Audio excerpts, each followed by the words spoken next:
अपना बहिन से शादी कराई द देखिल घर हमर बसते। हे भाऊजो नमस्ते नमस्ते, नहीं लेबो दहेज छियो सबसे सस्ते। हे भाऊजो नमस्ते नमस्ते। Presented by युवा star recording studio Supaul Biraul.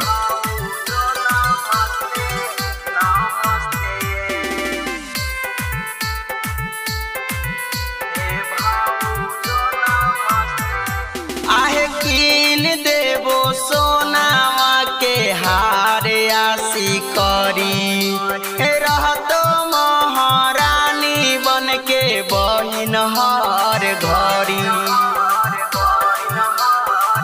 आहे कीन देबो सोनावा के हार आसी करी, रहतो महारानी बन के बहिन हर घड़ी। हे भाऊजो नमस्ते नमस्ते, साथ देबो जिंदगी भर नाई छोड़बो आधे रास्ते। हे भाऊजो नमस्ते नमस्ते। अपना बहिन से शादी कराई द देखिल घर हमर बसते। हे भाऊजो नमस्ते नमस्ते। Mix by Ajay Devgarh, Ajay Devgarh. हे भाऊजो नमस्ते नमस्ते। हे भाऊजो जइबो बरियाती लगे हमें सज धज के, पूरा गाँव में नाता देव चौठारी वाला भोज के।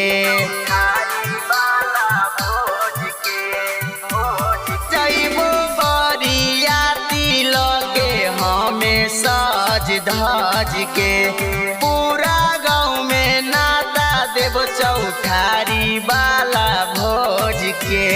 अइतै दुल्हन हमर हो जैतै जिंदगी भौजी सुना मस्ते। हे भाऊजो नमस्ते नमस्ते। अपना बहिन से शादी कराई द देखिल घर हमर बसते। हे भाऊजो नमस्ते नमस्ते।